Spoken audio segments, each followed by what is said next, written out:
So here's how you can record a Teams meeting on the iPhone. Let me guide you through it. If it's your first time here, most definitely subscribe so you never miss anything important. So of course, get inside your meeting, make sure you get it started, and most definitely make sure that everybody knows that you are about to record it, that everybody agrees. And once you have that, then we can proceed with the next step, and that is to swipe down from the top right of the screen to access the control center, and you need to pay attention to the screen recording button.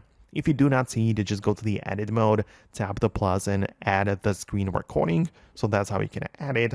And this is a button which will capture everything that's going on the screen. So you can start and click on it and it will initiate the recording, but you can as well just hold down on it, hold down on the button before you click it to make sure you also enable the microphone. That would make sense, so you can actually capture what you're saying as well through the microphone.